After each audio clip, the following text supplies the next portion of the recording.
Royaume de vent et de colère, premier chapitre.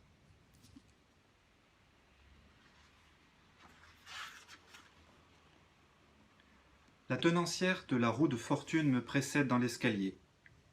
Nous nous engageons sur la coursive au moment où une porte se referme devant nous. C'est la chambre du chevalier Gabriel de Saint-Germain. J'ai le temps de plonger mes yeux dans les siens par l'entrebâillement. C'est la première fois que nos regards se croisent. J'ai pourtant souvent marché dans l'ombre du chevalier, par fascination peut-être, par amour sans doute. À mon âge, pourquoi se mentir? Je suis descendu dans cette auberge seulement parce que Gabriel y séjourne, un catholique converti malgré lui, et qui a fait couler le sang de bien plus de huguenots que je n'ai jamais égorgé d'hommes. Axel continue d'avancer à grandes enjambées devant moi. Je ralentis encore mon pas pour observer en contrebas les deux voyageurs qui viennent d'entrer dans l'auberge. Ils s'immobilisent, épuisés sous l'immense roue de chariot reconvertie en lustre. Leurs vêtements sont usés par la route, mais de bonne facture. Je les détaille tandis qu'ils échangent quelques mots entre eux. Des fils de nobles qui fuient leur mauvaise fortune, peut-être? Je devine une histoire plus complexe encore. Malheureusement, je vais manquer de temps pour la découvrir. Je rejoins finalement Axel qui m'attend devant la porte du fond, immobile. Elle ne supporte mon apparente lenteur que parce que je suis une vieille femme. La patience n'est pas sa plus grande vertu. Est-ce un parfum d'huile d'olive qui flotte dans l'air? Axel brise mes réflexions. Votre chambre, madame. Vous pouvez m'appeler Victoire. La femme à la peau d'ébène acquiesce en silence avant de me laisser seul. Je connais bien l'histoire d'Axel.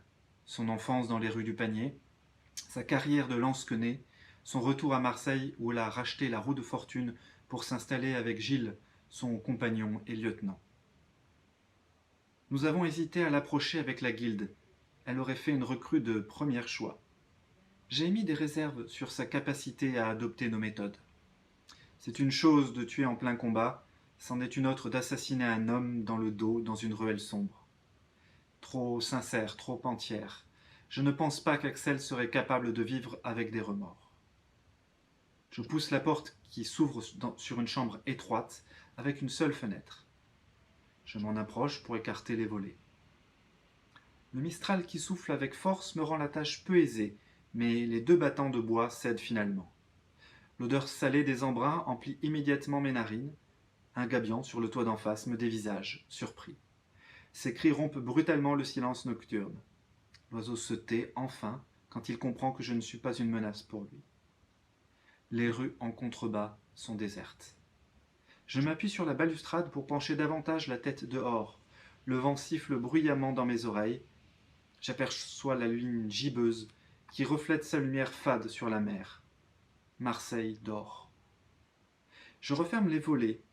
Le froid a envahi la chambre, emmenant avec lui un parfum iodé qui flotte maintenant dans la pièce. Le monde n'est qu'une immense pelote de fragrance.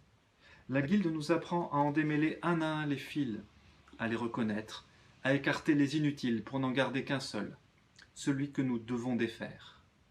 Quand nous l'avons trouvé, nous le remontons patiemment jusqu'au bout.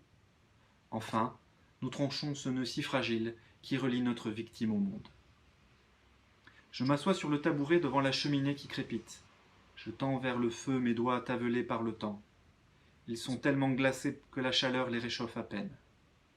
Nous ne sommes qu'une main qui prend l'or, peu importe qu'il soit catholique ou protestant. Je laisse la politique à ceux qui nous payent. Les rois de France se succèdent, mais la guilde leur survit.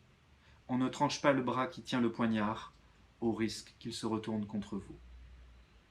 J'ai dirigé la guilde pendant 20 ans, mais cela fait longtemps que je ne me suis plus occupé personnellement d'un contrat. Je ne pouvais pas prendre le risque que celui-ci échoue.